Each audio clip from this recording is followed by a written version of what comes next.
Welcome everyone to Daf Yomi, 1 week at a time.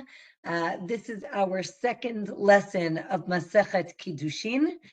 Today we are going to be reviewing Daf 10 through 17, this past week's Daf. And we're going to begin on Daf 10. We were in the middle of discussing the different ways that a man can betroth a woman. We saw money and we saw a document. Today we are going to begin by discussing the idea that having relations with a woman can also betroth her. And here the Gemara asks, is this act a way to betroth her? Does it make erusin, engagement, or nisuin, right? Or is it, does it create the marriage and not just the betrothal? So one opinion is that it makes betrothal, that it's just the first step. Another opinion is actually that it completes the process as well, and they are already married at the end. So here then the Gemara discusses when they have relations, there's a case that they bring that implies that it's actually a rusin. But again, there's another opinion that it is actually nisuin. So it is a disagreement whether what exactly is the mechanism and what does it accomplish. Okay, the Gemara also tells us that a betrothed woman, we know, cannot eat truma, right? Truma being sanctified food that's only for the priests, for the kohanim. If she is not a kohen herself, but she's marrying a kohen, when she marries him, she can eat the truma. But if she is betrothed, she cannot yet eat the truma. Even though the Gemara says really she should be able to, because if you remember last time we spoke that the betrothal process is one step closer to marriage.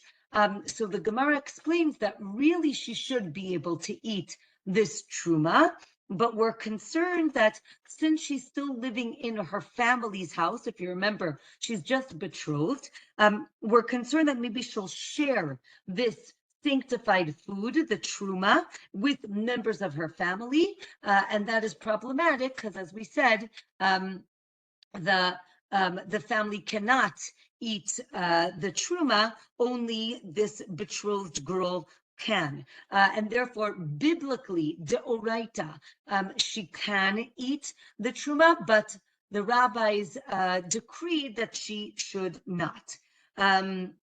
Okay, the Gemara then continues, though, that when a kohen gets a female slave, what's called a shifcha kna'anit, a female non-Jewish slave, she can eat truma when she is bought.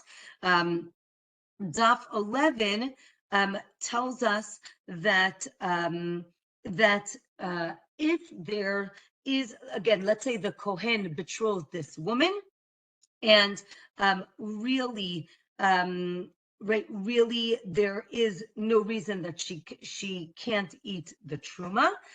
Then the Gemara asks, should we be concerned that maybe something will come up and he's going to nullify the betrothal? And if that is the case, then retroactively she wouldn't have been allowed to eat the truma. The Gemara says, no, we're not concerned for this eventuality. Okay. Daf 11 continues. If you remember, we learned the first Mishnah of the Perek, and we said that Beit Shammai say, how much money does the man have to give the woman in order to betroth her? So Beit Shammai says a dinar. A dinar is quite a nice sum of money.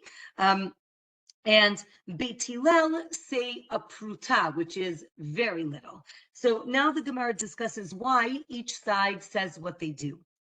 So Beit Shammai say dinar because we want it to be of high value because a woman feels that she is worth a lot, and therefore she should be betrothed with something, right, like a diamond ring, because she's worth a lot, right, for her pride. However, Beit Shammai agree that if she does accept less, right, there are those women who say, no, I don't want a diamond ring. I'll take, anything, right? So if she accepts less on her own, so then that would be valid. Let's say he betrothed her at night when she couldn't see what he was giving her, and she accepted, thinking that it was, something of greater value. Or if she sends an agent to accept the money for her, all of this needs to be at least a dinar, according to Beit Shammai, and if not, it is an invalid betrothal. And here the Gemara explains that the word kesef, again, literally means money, but the Gemara brings different examples where the word kesef actually means a silver coin, which is a dinar, and that's the proof for Beit Shammai to say that when it says that he can use money, kesef, it means he has to give a dinar. So as I said, the Gemara brings up different examples in the Torah, in the Bible, where it says the word kesef, and does it mean silver? Sometimes it means copper, but in general, it does mean silver. But it also could mean the lowest denomination, right? The lowest currency that is available. So therefore, the Gemara says, in the Torah, when it says kesef, it means the word money, kesef, it means silver, and there are certain exceptions. When the rabbis speak of the word kesef, of money, they mean the lowest local currency, which is pruta, like what we would call maybe a penny, maybe a nickel. That would be what Beit Hillel say the money needs to be. Interestingly, the Gemara tells us that the minimum purchase price for a maidservant, for a female slave, is a dinar, and that seems to be comparable to this. Daf 12 begins to discuss the concept. In Hebrew, it's called Ye'ud. We're going to talk more about that at the end of our class today. But Ye'ud is the betrothal process that a master does to his female, to his maidservant who is Jewish. We're going to see that a father can sell his daughter. Let's say they really don't have any money. He can sell his daughter into servitude. And the idea really is that he has a hope that either the master or his son will eventually marry his daughter, right? So she'll work in his, right? This is, the assumption is that she's a minor. She'll work in the house till she's 12. And by then, someone hopefully will betroth her, either the master or the son. So the betrothal process, again, till now, we've been talking about Kiddushin, that is the regular betrothal process. And here we have Ye'ud, which is the betrothal process of the master to the maidservant. So, okay, so we'll get back to that concept in a little bit. Again, it seems that that's done by giving money, or not necessarily. We'll see what another way it could be done. Beit Shammai say it can only be done with a dinar, again, like our betrothal process, and not a pruta. Again, Beit Shammai say it shouldn't be insignificant, right? If you give a person, right, if you give a woman a nickel, that doesn't seem very, very nice to the woman, right? You'd think that you should give something of greater value. Okay, Beit Hillel, now let's see the other side of the argument. Beit Hillel say pruta, right, the lowest local currency. And the reason that they say pruta is that they want to make sure that every person can betroth a woman, right? If you say that everyone has to give a silver coin, what if you don't have the money for a silver coin, right? What if you can't buy the diamond ring? Does that mean you don't deserve to get engaged? So Beit Hillel say no. It could be even of lower value. There's a machloket if it has to be something that has a set value, or is it the value of the lowest currency that exists in the local area? The Gemara discusses what is the value. There are different opinions, but the bottom line is it is extremely low, right? So nickel would probably be accurate, maybe a quarter, but it's very, very low. And here the Gemara talks about different currencies and their value. So from here, the Gemara gives different stories or scenarios of different things that could be used to betroth a woman. Again, according to Beit Shammai, it needs to be a silver coin or something of that value, which is quite high. But according to Beit Hillel, it could be anything. And from here, the Gemara discusses, what if he betroths her with a date? Not a date like to go out to Starbucks, but a date, the fruit, right? Let's say even if it's worth less than a pruta, it would still be valid because maybe in a different area, dates are very expensive. And therefore, it seems that Gemara says that it is a safek, meaning there is a doubt. We're unsure if she is betrothed or not. Let's say he betroths her with a very soft piece of fabric, of cloth. Again, if the value is a pruta, it's valid. If we're not sure, it's a safek. We have a doubt. And then there's a story about someone who betroths a woman with this piece of blue marble, and they weren't sure of the value at the time of the betrothal. And then she went and got betrothed. She went and betrothed herself to somebody else where the value was high. So that was definitely valid. And then the question is, what do we do, right? Again, once you're betrothed in a valid way, you cannot accept Kiddushin from somebody else. You're already mikudeshet. You're already betrothed. A woman cannot be betrothed to more than one man. And therefore it would be invalid. But here we weren't sure. And it seems that the mother comes to say, no, on that day it was valued at a pruta. And therefore you should, nullify the second betrothal.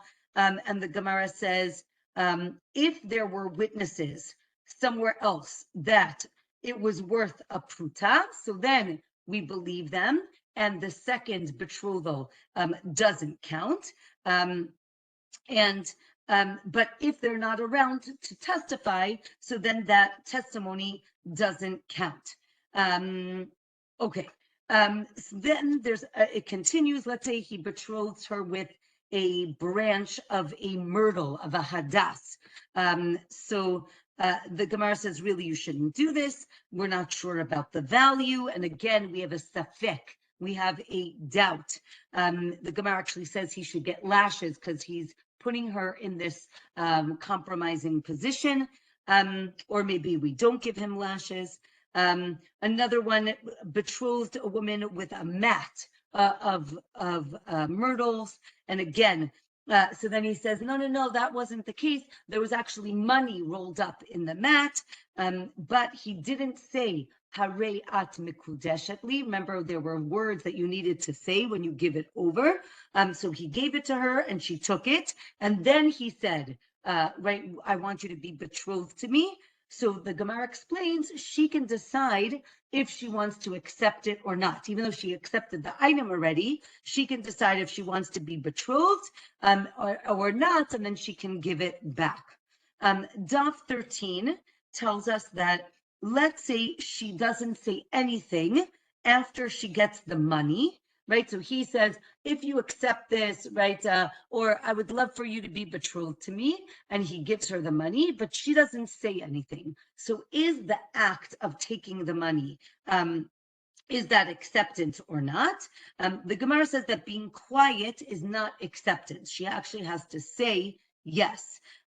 If he gave it to her, let's say he gave her the money as collateral for a loan, and so now she has it, and then he says to her, "Harei at mekudeshet li," and now she doesn't know what to do, right? Because she might think that she needs to guard this mat, so she doesn't give it back, but she doesn't want to be betrothed to him. So therefore, as long as she doesn't throw it down and she holds on to it, um, um, even if she holds on to it, it is not seen as an acceptance of betrothal, because again, we're not sure her reason for holding on to it. Now we have another story, right? So I guess these are like a soap opera, right? If you wanted to make a drama about these different scenarios.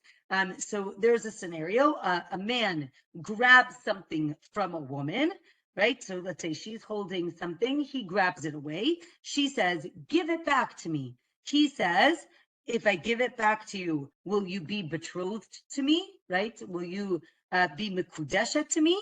And then she doesn't answer and she takes it back. Right? And she doesn't say anything. So is she accepting betrothal or not? Right? So the Gemara says, she could just say, "I took it back, but because I was holding it and I don't want to be betrothed to you." Just taking it back does not mean that she agrees to the betrothal.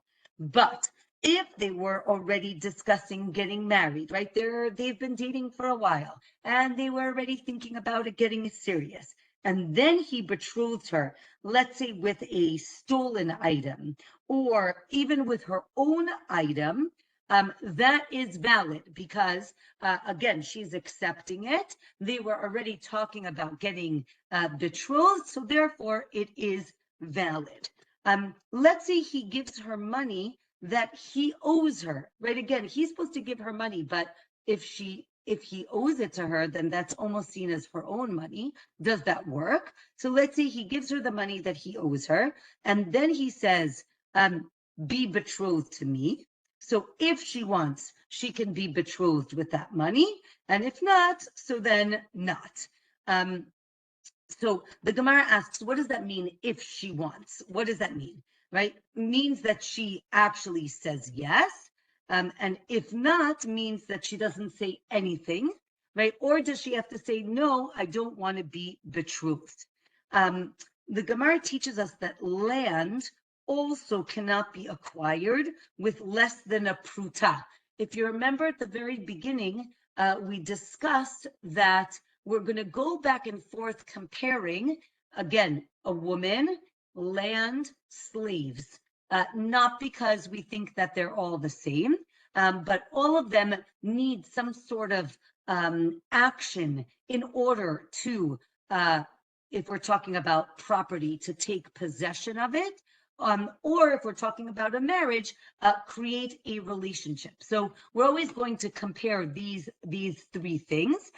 So therefore, the Gemara tells us that just like a woman cannot be acquired, right, betrothed for less than a pruta, so too land cannot be acquired for less than a pruta. So the Gemara says, "Well, wait a minute. What if I want to sell it for very little? I could sell it for how much I want." So the Gemara says, "You're right. What are we talking about? We're talking about acquiring it through transference. This is in Hebrew, it's called kinyan chalipin, like lahachlif or hachlafa means to switch or transfer. The idea is that I acquire something, right? Usually like I lift something up, that means I acquire it. And at the same time, you acquire something that's not even in the room, right? We see this very often if you've been to a wedding where the rabbi is writing the ktuva, usually he asks the groom to pick up something. It's usually the pen or a handkerchief, and that gives him the right to do this acquisition for him. That's called kinyan chalipin, and the Gemara says that this should not be something that's worth less than a pruta, or maybe you can use something that's less than a pruta, meaning that's what we're discussing here. The Gemara then teaches us that if you don't know the laws of divorce or kiddushin, of betrothal, you shouldn't get involved with these laws. It could be extremely dangerous. It could lead to children becoming mamzerim, right? Children who are born, I don't want to use the word illegitimate, but I guess the word is illegitimate, but that have legal consequences, and it could really destroy an entire family. 1 second.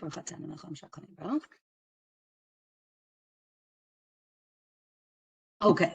All right, so now the Gemara discusses if we see a debt to a property, right? Let's say a woman needs to bring a sacrifice because she just gave birth.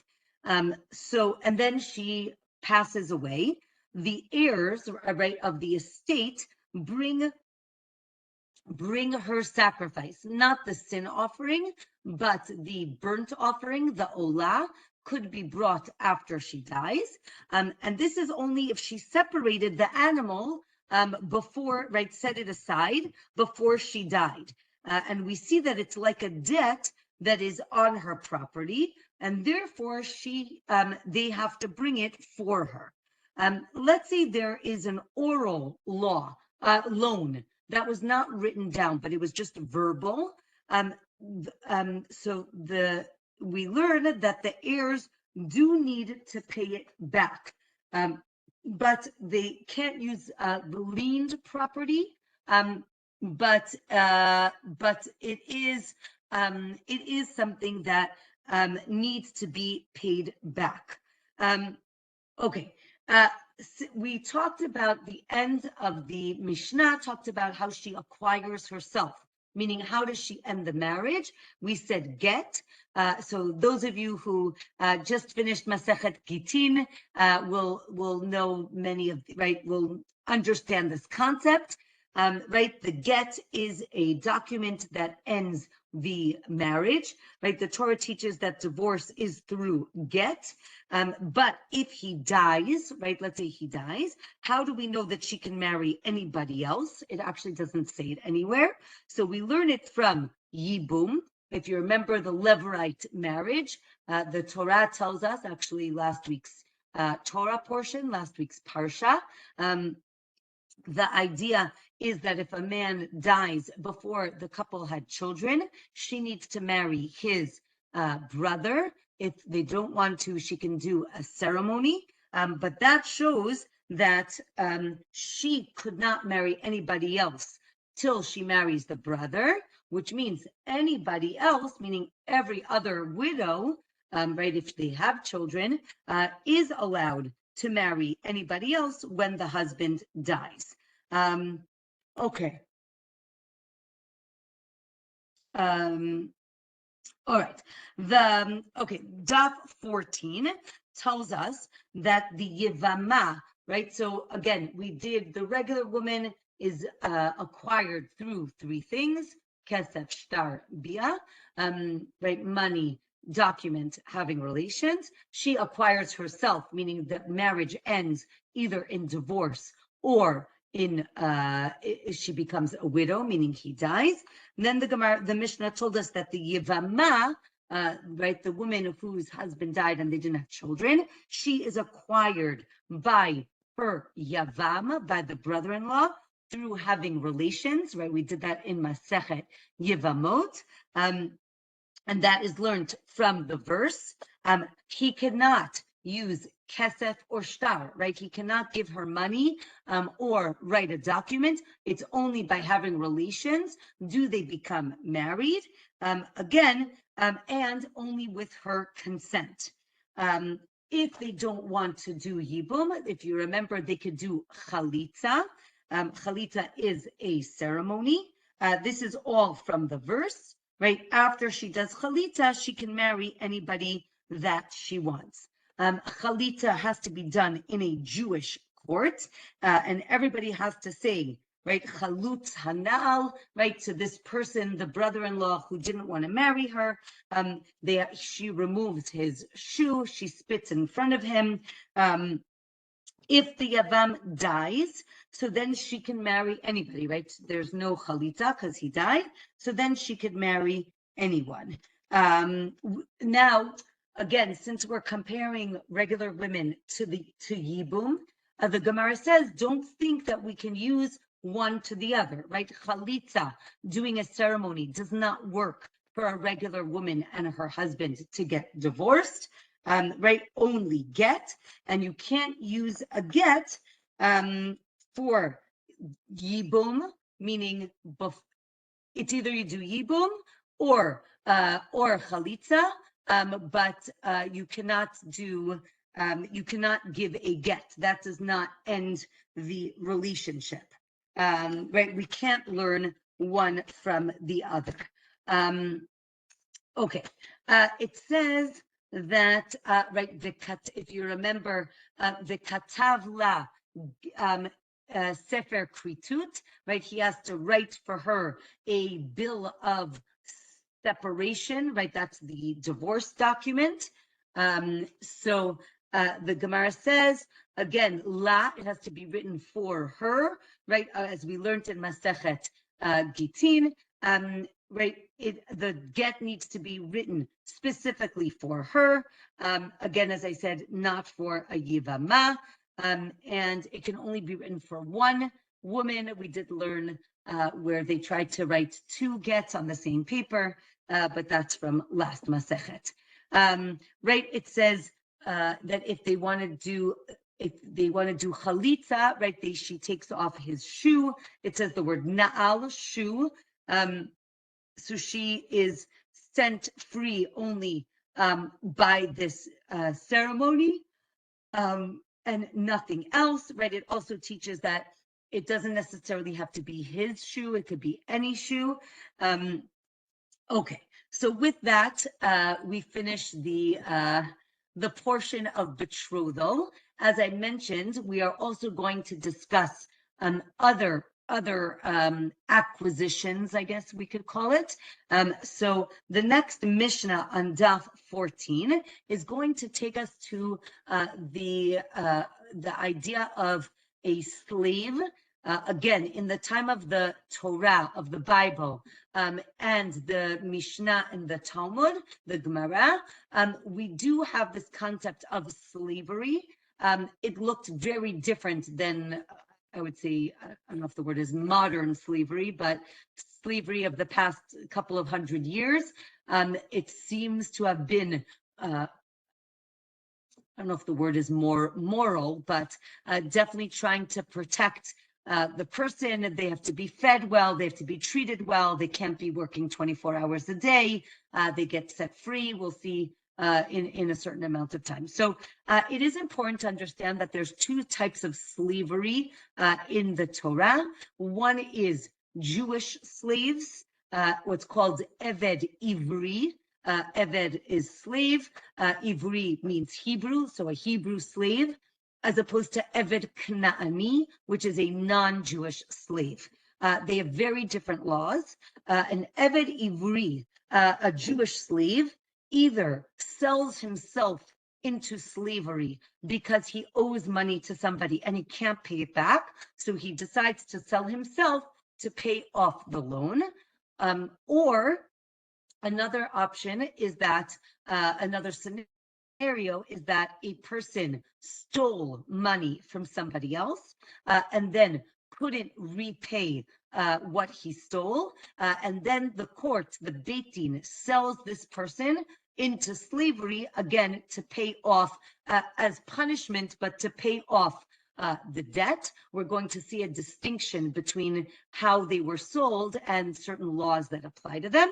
And another introduction is we also have the same concept for women. A woman slave is called an amma.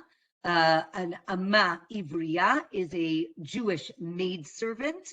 Generally, as I mentioned before, she's sold by her father.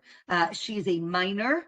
She's sold by her father, and with the hope, again, the father doesn't have enough money to support her probably, and with the hope that the master or the son will marry her. So it's an interesting relationship, and we'll see again the laws pertaining to her. Okay, so the Eved Ivri, the Jewish slave, is bought with money or with a document, and he goes free, right? He acquires himself with years, right? Shanim, years, meaning the maximum amount of time he could be a slave is 6 years, or the Jubilee year, Yovel, right? If we have Shemitah, the sabbatical year every 7 years, every 7 cycles, right? So you have 7 times 7 is 49. The 50th year is called the Jubilee year, right? Yovel, right? The word Jubilee comes from the Bible, from the Torah.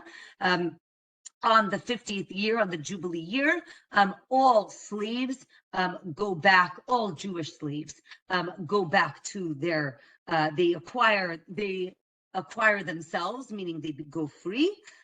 Or the other way that he goes free is if he pays back the money that he owes his master, right? Again, he's in servitude because he owns money. He owes him money. So if he gets, let's say he gets an inheritance all of a sudden, he can pay back his debt and he can go free. Again, if you noticed, we have a parallel structure of the Mishnah to the first Mishnah from last week. Okay, a Jewish maidservant, Amma Ivriya, when she becomes an adult, she goes free. It's called, she shows signs, simanim, means that she's an adult. Again, don't forget, adult means 12. So it's basically signs of puberty. So then she goes free. If the slave decides that they are having a good time, or that, they see it as, the master treats them well, and they want to stay past their allotted time, they can decide to stay, and there's a ceremony that's done. The slave is taken to the doorpost, and he is like pierced through the right ear. It's called nirtza because he is like pierced, so he's called a pierced slave. And then he stays, it says forever, but really he goes free again at the Yovel year, the Jubilee year, or if the master dies. If the master dies, he goes free. Okay, so the Gemara is going to explain all of the things we just mentioned. How do we know that an eved, a slave, is acquired by money? It's based on a verse. And the Gemara says maybe that verse is only for a non-Jewish master. So the Gemara says no, also for a Jewish maidservant. Also, she's sold and goes free with money. As I mentioned, a person can sell themselves for money. The court also can sell him. All of this is based on verses in the Torah. If he sells himself, he can sell himself for any amount of time. Remember, we said that there's only 6 years. That's if the court sells him. If he sells himself for himself, he can decide how much time he's selling himself. And if he sells himself, he cannot be pierced, meaning he cannot stay past the allotted time, and he doesn't get gifts when he leaves. We didn't learn this yet, but we'll see that a slave, when he goes free, the master has to give him a certain type of gift. If he sold himself, he doesn't get these gifts. And he is not allowed to be given if he sells himself, he's not allowed to be forced or given a non-Jewish maidservant to sleep with in order to produce more slaves for the master. Or another opinion is that everybody has the same law, whether you sold yourself or the court sold you, everybody is equal in the same way. Daf 15 tells us that a man can be pierced, right, and stay longer. A woman cannot. She has a limited amount of time that she could be with the master, and at the end of that, she goes free. She cannot stay extra time. If he sells himself into slavery, we said that he doesn't get gifts when he leaves. This is, of course, based on a verse, but if the court sells him, he does. Or no, both types of slaves get gifts, but not their heirs, meaning if they were slaves and then they died, the heirs do not receive gifts. Or maybe the heirs do receive the gift, but not a creditor who the slave owed other money to. Okay. We talked about the being forced to have relations with this slave woman to produce heirs, again, based on a verse, or, excuse me, or it teaches that both these types of slaves can be forced to do this. Right, they could be forced to do this. We said Yovel, the Jubilee year, sets the slaves free. Even a slave who was sold by Beit Din, even if it's 2 or 3 years before Yovel, right? Let's say they were supposed to have, if they were supposed to have, let's say, a 6-year term. If Yovel comes in the middle, they go free. And as I said, the Nirtza, the one who pierced his ear, also goes free at Yovel. Okay, I see I missed some questions. Lynn, I'll get to your question at the end.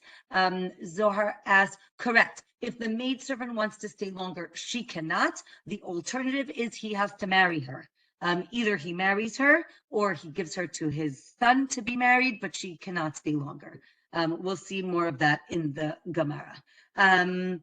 Okay, a family member or somebody else can redeem a slave, right? Pay the amount that they owe and get them out. We actually saw that in Masechet Gittin as well. If he was sold to an idolater, so then he doesn't necessarily go free after 6 years, but he does go free. In Yovel. There's a machloket if a family member redeems the person versus a non-relative. Does the slave, right? Let's say family member pays, right, $1,000 to get back their family member. Does that slave now belong to that family member, right? Are they now indebted to that family member? They have to work for him, or they just paid and it's like a get out of jail free card. There's a disagreement if he goes free, if it's the relative who redeems him, or if it's a non-relative who frees him, and that is based on a verse. Rebbe says either way, if he's redeemed, he goes free. He doesn't become a slave to anybody else. Daf 16. So we're going to now discuss a shtar, right? The document that is used to buy a slave. Just like the maidservant is bought with a document, so too all slaves, right? We compare the female to the male. There's a machloket there's an argument who writes the document for the Ama Ivriya, for the maidservant. Is it the master because he is buying her, or is it the father because he is selling her, right? Who writes it? A person can acquire a non-Jewish slave with chazaka, with a proprietary action. That is not the case with a Jewish slave. With a Jewish slave, it has to be money or a document. The document works for a woman, right, to betroth a woman, a regular woman, for the maidservant, and for all slaves. Now, this is, I mean, it's all important, but this is a fundamental idea. If a slave is injured, like on the job, right? If he loses a tooth or an eye or one of his limbs, he automatically goes free. So this is a way to protect the eved, the slave, but a maidservant does not go free if that happens.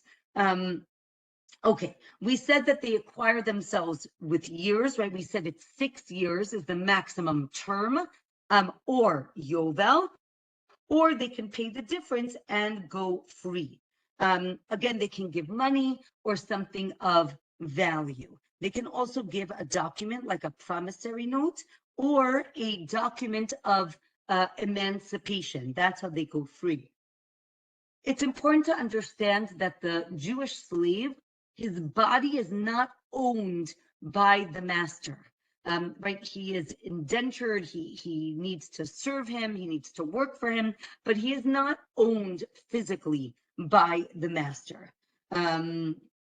Okay, we said that the maidservant goes free when she becomes 12.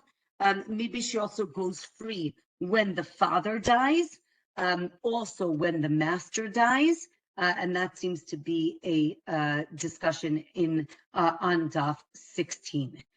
There are 4 types of gifts that are given to the slave when they leave their master. Sorry, there are 4 types of slaves that receive gifts when they leave. Who are these slaves? Again, the Jewish slave after 6 years, after Yovel, the Nirtza, the one who was pierced, if his master dies, and the Ama, the maidservant, at 12. All 4 of these people, when they leave the master, they get certain gifts, and the Gemara is going to explain what these gifts are in a minute. Okay, there's a machloket. Let's say the maidservant, when she leaves, so she's 12, does she get to keep her own gifts, or does it go to her father? Because again, the father is the one who sold her in the first place. If the father died, it for sure does not go to the brothers, it does go to her. Let's say a slave runs away or he pays for his freedom, he doesn't get gifts, or maybe only the runaway doesn't get gifts, but everyone else does. The verse says that when the slave goes free, you need to send him out. Tashlichuhu, right? Send him out. So the Gemara learns send him out means with gifts. So again, if he runs away, he wasn't sent out, he just ran away. Therefore, he doesn't get any gifts. Daf 17 tells us that if he were, let's say someone runs away, so they need to go back and finish up their term. However, let's say a person was sick when they were a slave.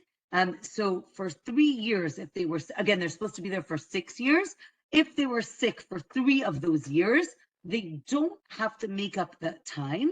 But if it was more than 3 years, right, 3 to 6 years, they do then need to make up the time and work more for their master. Now the Gemara talks about these gifts. What are these gifts? The gifts are 3 things: animals, grains, and wine. And there's a machloket, there's a disagreement how much of each. One is that it's 5 slaim, it's a currency, 5 slaim worth of each one of these 3. So 3 times 5 is 15 total. Or you need to give 30 total, which is the value of a slave, or 50 total, which is the value of a male. So the Gemara goes through each one, right? A total of 15. It doesn't have to be 5, 5, 5. It could also be like less of one and more of the other, as long as it's a total of 15. 30, again, that's the value, that's the amount that a master gets if his slave was killed, 30 shkalim. and therefore he might have to give gifts of 30 shkalim or 50 shkalim, which is the value, like the highest male value, and therefore he has to give 50 shkalim.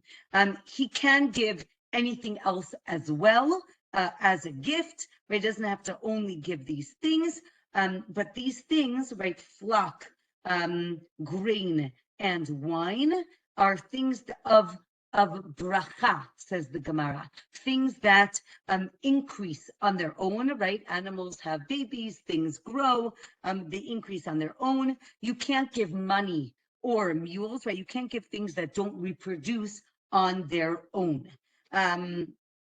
Okay. All right. You might think that you only give gifts if, right, it talks about the house being blessed, right? So therefore you give the blessing to the slave. So you might think that you only give gifts if the house, if the estate was blessed when the slave was there. The Gemara says, no, you always give gifts, but if the house was blessed because of the slave, you should give him more. Right? So it's kind of like an end of the year bonus. Some people give it no matter what, others give it based on performance, maybe. But if the house was not blessed, maybe you don't have to give the slave gifts at all. The Eved Ivri serves the son, right? Let's say the master, let's say he had 6 years and the master dies after 3 years. He continues to serve the son, but not the daughter, right? So let's say there are only daughters left. So then the slave goes free. The ama, the maid servant, doesn't serve the son or the daughter, meaning she was given to or sold to the master. As soon as he dies, she goes free. This is, of course, based on a verse. Right? They don't have to serve other heirs, right? Let's say a brother inherits the master or his father. The slaves do not go; they're not transferred. This is, of course, in comparison to non-Jewish slaves. They are seen as property and they are transferred to the heirs, no matter who the heirs are. The maidservant is compared to the nirtza. The nirtza is, again, the slave that pierced his ear. Both don't serve the son or the daughter. Again, you can imagine, right, that the slave said, I love this master, I want to stay here forever. It was based on the current master, right? And if the son takes over and maybe he's a terrible guy, we don't want him to be stuck or tied to the master, and therefore he goes free when the master dies. Okay, right.